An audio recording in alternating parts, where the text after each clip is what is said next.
एक बार एक बूढ़ी माँ को उसके बेटे ने एक वृद्ध आश्रम में ले जाकर छोड़ा। इस माँ का ये वही एक लौटा बेटा था जिसके लिए इस माँ ने जीवन भर संघर्ष किया। इस बेटे के लिए वो सब कुछ किया जो एक माँ को करना चाहिए या माँ कर सकती है, और आज भी अपने बेटे को किसी भी तरह की परेशानी ना हो इसीलिए आश्रम में रहने के लिए तैयार भी हो गई।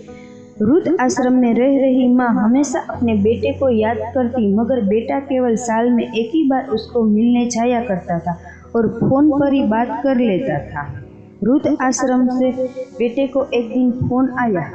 इन्होंने कहा, बेटा जल्दी से आश्रम आके अपनी माँ से मिल लो, वो बहुत सीरियस है। बेटा जब अपनी बीमार माँ के पास पहुंचा तब वह अपनी आखिरी सांस गिन रही थी। बेटे ने अपनी माँ से उसकी आखिरी इच्छा पूछते हुए कहा, माँ मैं तुम्हारे लिए क्या कर सकता हूँ, बताओ।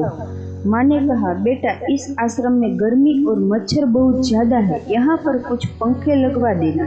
फ्रिज ना होने की वजह से यहाँ पर हम बुढ़ों को कई बार भूखे पेट ही सोना पड़ता है, क्योंकि किसी ने दिया हुआ खाना खराब होने से नहीं बचा पाते, तो इस आश्रम के लिए एक दो फ्रिज भी खरीद लेना।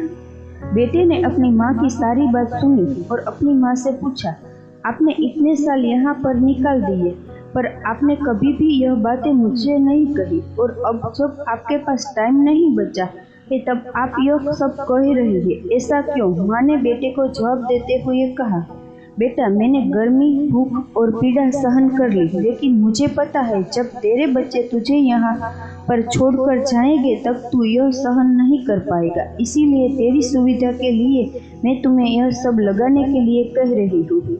दोस्तों, माँ के ये आखिरी लाइन किसी बेटा या बेटी की आंखें खोलने के लिए सक्षम है। इतिहास हमेशा अपने आप को दोहराता है। अगर आप चाहते हैं कि आपके साथ अच्छा व्यवहार हो तो आपको भी दूसरों के साथ वैसा ही व्यवहार करना पड़ेगा।